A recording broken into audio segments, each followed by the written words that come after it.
Thank you so much for having us. Thank you.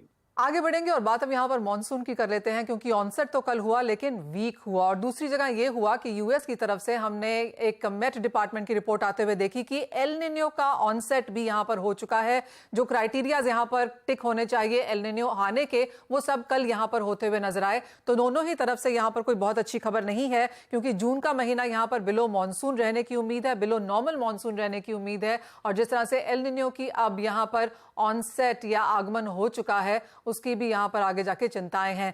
हमारे साथ यहां पर स्काईमेट के मिस्टर जीपी शर्मा जुड़े हैं। मिस्टर शर्मा, कैसे देखते हैं आप दोनों ही चीजों के? आपने पहले ही कहा था कि ऑनसेट थंपिंग नहीं है, जून का महीना कमजोर रह सकता है, और एल निनो का आगमन का क्या इंपैक्ट यहां पर पड़ेगा? जी मनीषा, मानसून जैसे आपने ठीक कहा, कमजोर शुरुआत है, कमजोर ही रहेगी अगले कुछ दिन तक। एक सप्ताह लेके चलें तो ऐसा नहीं लगता कि कोई पिकअप करेगा ज्यादा। कोस्टल स्टेशनों पे बारिश होगी। आज ही के दिन की बात करें तो कल से केरल में बारिश थोड़ी कम हुई है। इसी तरह बारिश जरूर होगी। कोस्टल कर्नाटका की बात करें, कोंकण, गोवा, मुंबई समेत अगले 4-5-6 दिन की बात करें तो बारिश जरूर होगी, कुछ शावर जरूर आएंगे। लेकिन जो मानसून के आने का जैसे एहसास होता है वो उस तरह की बारिश नहीं आएगी, वीक रहेगा।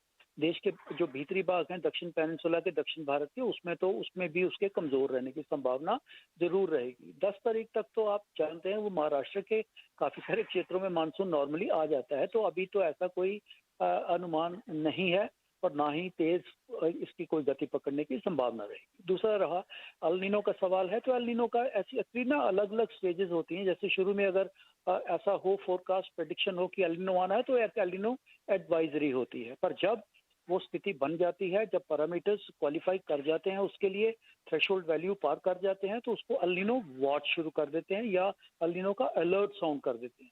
इसी तरह जब खत्म होता है तो उसके वक्त भी उसको जब टर्मिनेट करना होता है तो अलग से उसकी एडवाइजरी आती है। तो अभी मतलब एल नीनो का जो अलर्ट हैज बीन साउंडेड, उसका साउंड हो गया है कि भाई अब ये सभी के सभी पैरामीटर जो पैसिफिक ओशन प्रशांत महासागर में है वो सामान्य से ज्यादा है, थ्रेशोल्ड क्रॉस किया है, इसलिए उसकी शुरुआत हो चुकी है। और आगे जैसे हम बढ़ेंगे मानसून में उसका और स्टीप होने की संभावना रहेगी। पहले जो चांस 70-75 होते थे परसेंट, अब तो वो बढ़ के 85-90% के चांस हैं। सामान्य स्थिति से लगभग 3 गुना चांस हैं अभी इस स्टेज पे एल नीनो के होने के। तो खतरा तो जरूर बना हुआ है उसका।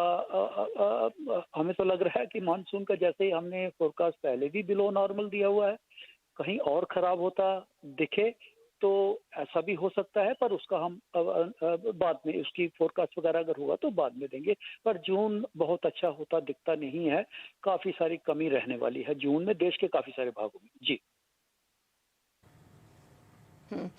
शर्मा जी, इनफैक्ट अगर हम प्रीवियस ईयर्स की बात करें, जब जब भी एल नीनो का इम्पैक्ट स्ट्रॉन्गर साइड पर रहा है, हमने बारिश अनुमान से काफी कम होते हुए देखी है। अब इम्पोर्टेंट ये है कि जो इनिशियल रिपोर्ट्स जिसकी आप भी जिक्र कर रहे हैं, उसके मुताबिक जुलाई, अगस्त, सितंबर ये वो पीरियड रहेगा जहां पर एल नीनो का इम्पैक्ट बढ़ता हुआ दिख सकता है। अगर सिचुएशन थोड़ी सी चिंताजनक होती है तो फूड ग्रेन प्राइसेस पर या फिर फूड ग्रेन्स पर क्या इम्पैक्ट आप देखते हैं? देखिए, उससे पहले तो जो अभी खरीफ का सीजन है, सोइंग है, जो किसान है वो दुविधा में रहेगा, संकट में रहेगा, क्या करना है क्या नहीं करना है, किस क्रॉप के लिए जाना चाहिए, कब सोइंग करनी चाहिए, ये सब। और उसके चलते देखिए एल नीनो का कोई काउंटर अगर करता है तो केवल जो आईओडी जो हम कहते हैं, इंडियन ओशन डाइपोल जो होता है, वो स्ट्रांग होने से कुछ उसका इफेक्ट न्यूट्रलाइज हो जाता है। लेकिन अभी तो उसकी स्थिति नहीं बन रही। तो ऐसी परिस्थितियों में एल नीनो के तेज होने की संभावना रहेगी। और विशेषकर ये जो फूड ग्रेन की आपने बात की, जो ग्रेन बाउल है, चाहे वो मध्य भारत की बात करें या उत्तर भारत की बात करें, पंजाब, हरियाणा, राजस्थान, महाराष्ट्र, मध्य प्रदेश समेत इन क्षेत्रों में एल नीनो का असर बाकी क्षेत्रों से बहुत ज्यादा रहता है। एब्सोल्युटली। तो इसलिए चिंता का विषय बना रहेगा बिल्कुल इस सीजन में।